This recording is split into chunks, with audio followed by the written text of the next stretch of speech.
કે હું અને મારો પુત્ર આજથી 12 દિવસ પછી જાહેર આત્મવિલોપન કરી રહ્યા છીએ। આ વ્યક્તિને તમે સાંભળ્યા જે આત્મવિલોપનની ચીમકી ઉચ્ચારી રહ્યા છે, તેમનું નામ છે નિર્મલ વિશ્વકર્મા। નિર્મલ વિશ્વકર્માનો વાંક ફક્ત એટલો છે કે તેમની પત્નીએ એક નરાધમની બ્લેકમેલિંગના કારણે સુસાઇડ અટેમ્પ્ટ કર્યું, તેમનું મૃત્યુ થયું અને ત્યારબાદથી તેઓએ ભારતીય ન્યાય વ્યવસ્થામાં વિશ્વાસ રાખ્યો અને ન્યાય માટે ઝંખતા રહ્યા, પરંતુ 2 વર્ષ થઈ ગયા તેમ છતાંય તેમને ન્યાય નથી મળી રહ્યો અને હવે તેમણે પોતાના બાળક સાથે આત્મવિલોપનની ચીમકી ઉચ્ચારી છે। આખી ઘટના શું છે તેના વિશે વિગતે ચર્ચા કરીએ। નમસ્કાર, તમે જોઈ રહ્યા છો ચક્રવાત ન્યૂઝ, હું આપની સાથે હેમલ।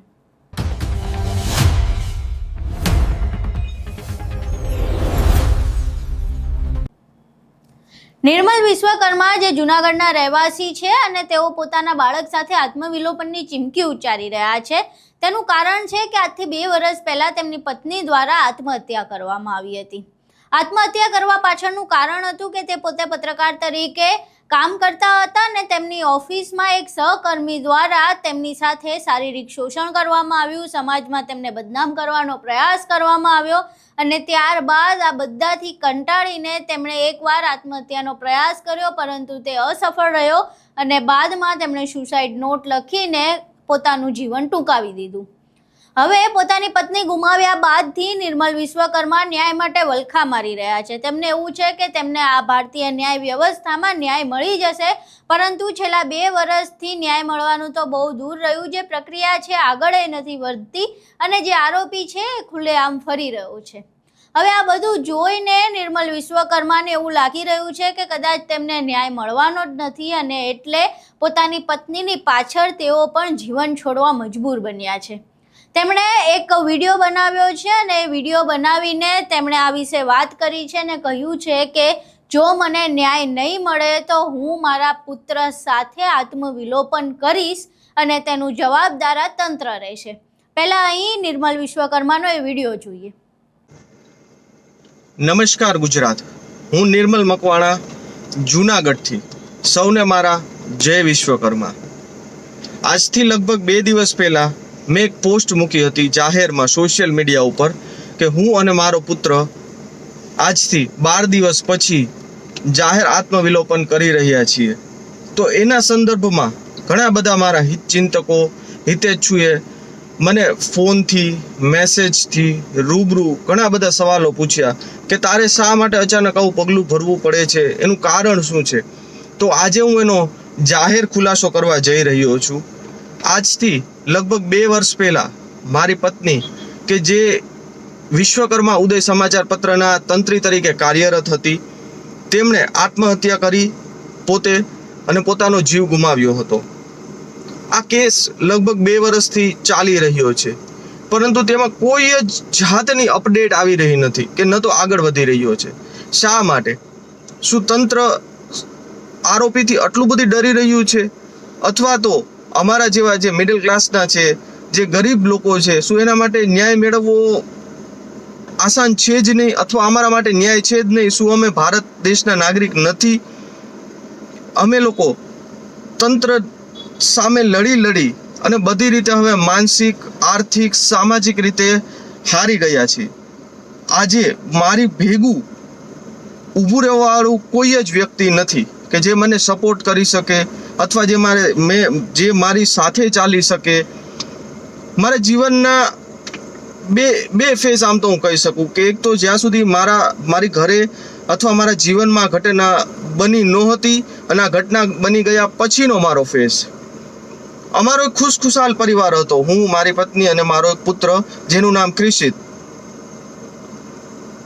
એક કથિત પત્રકાર પોતાની જાતને જે ગણાવે છે, હું એનું નામ પણ લેવા નથી માંગતો મારા મોઢેથી, એમના એટલા ત્રાસથી મારી પત્ની કાજલ નિર્મલ મકવાણા જૂનાગઢથી 2 વખત આપઘાતનો પ્રયાસ કર્યો અને બીજી વખત મેં સફળ બની ગઈ। એક સ્ત્રી તરીકેની એની જેટલી હદ હતી એ બધી જ એ વ્યક્તિ વટાવી ચૂક્યો હતો। હું આ સુસાઇડ નોટ પણ મેં 2 દિવસ પહેલા પણ જાહેર કરેલી છે અને આજે આ વિડીયોમાં પણ હું તમને આમાં એડ કરી જ દઈશ કે જેથી તમે ફરીથી બધા વાંચી શકો. એક સ્ત્રી તરીકેની એની જે કાંઈ હદ મર્યાદા જે કાંઈ હતું એ બધું જ એનાથી એક લિમિટ બહાર વયું ગયું હતું, જેથી કરીને એને એક વખત નહીં પરંતુ 2 વખત આ પગલું ભરવું પડ્યું. પહેલી વખત પગલું ભર્યું એમાં અમે મારાથી જે કાંઈ જેટલી બનતી કોશિશ હતી મેં એને કરી અને મેં એને બચાવી લીધી, પરંતુ એ વ્યક્તિના અસહ્ય ત્રાસથી એણે બીજી વખત પણ ફરી ટૂંક જ સમયમાં એ 1-2 મહિનાના ગાળાની અંદર જ ફરીથી એ પગલું ભર્યું અને એનું મૃત્યુ નીપજી ગયું. આ 2 વર્ષ આ વાતને લગભગ વીતી ગયા છે. આ લગભગ ઘણાને એવો સવાલ થશે કે તો આ 2 વર્ષ સુધી તું શું કરતો હતો? પણ 2 વર્ષ સુધી હું એ માનસિક સ્થિતિમાં જ નહોતો કે હું કોઈ જાતની લડાઈ લડી શકું, હું સમાજની સામે આવી શકું કે હું શું કરું એ મને પોતાને જ ખબર નથી. અને આજ મારી પત્નીના અવસાન થયા પછી અમુક મારી માનસિક પરિસ્થિતિનો ઘણા લોકોએ ગેરલાભ ઉઠાવી અને અત્યારે અમે પિતા પુત્ર રોડ ઉપર આવી ગયા છે. મારી પત્નીના અમુક જે નજીકના સંબંધીઓ હતો એ લોકોએ મારો ખૂબ જ ગેરલાભ ઉપાડ્યો છે અને અત્યારે અમે લોકો રોડ ઉપર રહેવા માટે મજબૂર થઈ ગયા છીએ.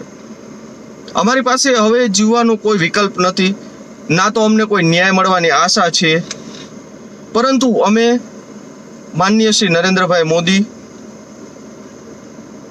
આપણા ગુજરાત રાજ્યના મુખ્યમંત્રી શ્રી માનનીય શ્રી ભૂપેન્દ્રભાઈ પટેલ, માનનીય શ્રી હર્ષભાઈ સંઘવી, અમારા જૂનાગઢના ધારાસભ્ય શ્રી સંજયભાઈ કોરડિયા, અમારા જૂનાગઢના સાંસદ સભ્ય શ્રી રાજેશભાઈ ચુડાસમા, જૂનાગઢના એસપી સાહેબ, અમારો કેસ વંથલી પોલીસ સ્ટેશનમાં ચાલી રહ્યો છે તો ત્યાંના માનનીય પોલીસ ઓફિસર, અમારો કેસ વંથલી સેશન્સ કોર્ટમાં ચાલી રહ્યો છે તો ત્યાંના માનનીય ન્યાયાધીશ સાહેબ, અમારા જે કોઈ અમારા પબ્લિક પ્રોસિક્યુટર છે માન્ય, તેમને બધાને સર્વેને હું વિનંતી કરું છું કે અમારા મૃત્યુ પછી અમને કોઈ ન્યાય ન અપાવતા, મારો કોઈ કેસ બી ના કરતા, પરંતુ જે મારી પત્નીનું જે રીતે એનું અવસાન થયું છે એ મેં જોયું છે. કેમ કે એની સાથે પહેલેથી છેલ્લે લગી ઊભું રહેનાર વ્યક્તિમાં હું એક જ હતો, કોઈ અમારી જોડે ઊભું રહેવાળું વ્યક્તિ ન હતું. આ વ્યક્તિના ત્રાસથી તો હું સર્વે સમાજને, સર્વે ગુજરાતની જનતાને અપીલ કરું છું અને મારી પત્ની એક મીડિયામાં હતી તો સર્વે મીડિયા મિત્રોને પણ મારી વિનંતી છે કે અમારી આ પોસ્ટને, મારા વિડીયોને, આ મારો વિડીયો કોઈ અમે પબ્લિસિટી કરવા માટે કોઈ આ વિડીયો અમે ઉતારી રહ્યા નથી અત્યારે, ના તો અમારે કોઈ પબ્લિસિટીની જરૂર છે, અમને કોઈ જ આ વસ્તુમાં રસ નથી, પરંતુ અમારો છેલ્લી અમે હૈયા વરાળ અમારી એક સમાજ પ્રત્યે, એક ગુજરાત સમક્ષ અમે હૈયા વરાળ અમારે ઠાલવી રહ્યા છીએ કે અમને મારી પત્નીને ન્યાય મળી શકે. આ સુસાઇડ નોટમાં પણ તમે જોયું જશે કે એણે લખેલું જ છે કે એમને ખબર જ હતી કે એમને ન્યાય નથી જ મળવાનો, એમને કાયદેસર લખેલું જ છે અને આપ બધા પણ તમે એમાં વાંચેલું જ છે. તો જો બની શકે તો અમને ન્યાય અપાવજો, બાકી સૌને અમારા જય વિશ્વકર્મા.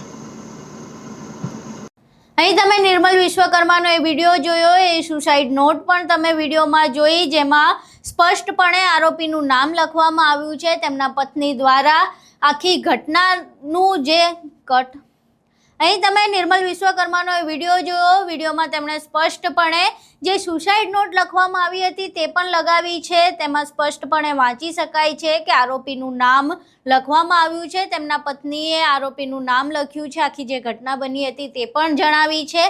એક પૈસાના લેવડ દેવડથી શરૂ થયેલો જે વ્યવહાર હતો તે શારીરિક શોષણ સુધી પહોંચ્યો અને બાદમાં એ એટલા કંટાળી ગયા કે તેમણે પોતાનું જીવન ટૂંકાવી દીધું અને હવે ન્યાયની આશા ન મળતા હવે એમને ક્યાંય ન્યાય નથી દેખાતો, એટલે એમના પતિ જે નિર્મલ વિશ્વકર્મા તે પણ પોતાના બાળક સાથે પોતાનું જીવન ટૂંકાવા જઈ રહ્યા છે. હવે અહીં પ્રશ્ન પોલીસ તંત્ર પર અને ન્યાય વ્યવસ્થા પર થઈ રહ્યો છે કે જો 2 વર્ષ સુધી કોઈ આગળની પ્રક્રિયા થાય જ નહીં તો પછી માણસ શું વિચારે, કે પછી ખરેખર એ પત્રકારથી એટલું પોલીસ તંત્ર ડરેલું છે કે એ પત્રકાર સામે કોઈ કાર્યવાહી નથી કરવામાં આવી રહી. એક તો જીવ ગુમાવ્યો છે, પત્ની વિહોણા તો તેઓ થઈ ગયા છે ને એમાંય ન્યાય નથી મળતો, એટલે બાળક સાથે તેમણે જીવન ટૂંકાવવાનું નક્કી કરી લીધું છે. હવે જ્યારે તેઓ જીવન ટૂંકાવશે તો તેનું જવાબદાર કોણ રહેશે? શું પોલીસ તંત્ર કે પછી આપણી ન્યાય વ્યવસ્થા જે 2 વર્ષ સુધી કોઈ જે પીડિત છે તેને ન્યાય નથી અપાવી શકતું? હાલ તો આ વિડીયો સામે આવ્યો છે અને આશા છે કે આ વિડીયો સામે આવ્યા બાદ પોલીસ તંત્ર સક્રિય રીતે કંઈક કામ કરે, તેમને ન્યાય મળે અને જે પ્રમાણેનું લેટરમાં લખવામાં આવ્યું છે, જે સુસાઇડ નોટમાં આખી માહિતી લખવામાં આવી છે, એ ખૂબ જ શરમજનક છે.